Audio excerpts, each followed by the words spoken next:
Շատ զվարճալի է տեսնել, թե ինչպես են Ծառուկյանն ու ռուսաստանցի օլիգարխը խոսում արտագաղթի տեմպերի նվազեցման անհրաժեշտության մասին։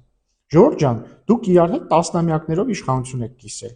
Օրինակ 2010-ից 2018 թվականներին, երբ որ ձեզնից մեկը Սերժ Սարգսյանի կրտսեր կոալիցիոն գործընկերն էր, մյուսի հարազատ եղբայրն էլ նույն Սերժ Սարգսյանի աշխատակազմի ղեկավարն էր ու հանրապետական խմբակցության ղեկավարն ու падգամավոր։ Բա ինչի՞ չէիք նվազեցնում արտագաղթի տեմպը։ Ինչի՞ է ձեր իշխանության տարիներին 300,000-ից ավել մարդ արտագաղթեց Հայաստանից։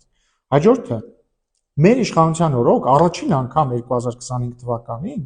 ավելի շատ Հայաստանի քաղաքացի են մտել Հայաստան, քան դուրս է եկել։ 8660։ Այսինքն մենք արտագաղթը կասեցրել ենք եւ ապահովել ենք ներգաղթ։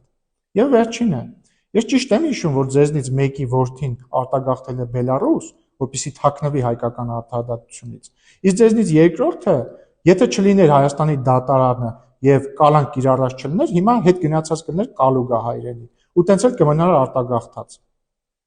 Դուք նույնիսկ ձեր սեփական արտագաղթը չեք կարողանում կասեցնել եւ կանխել, էլ ուր մնաց մյուսներին է։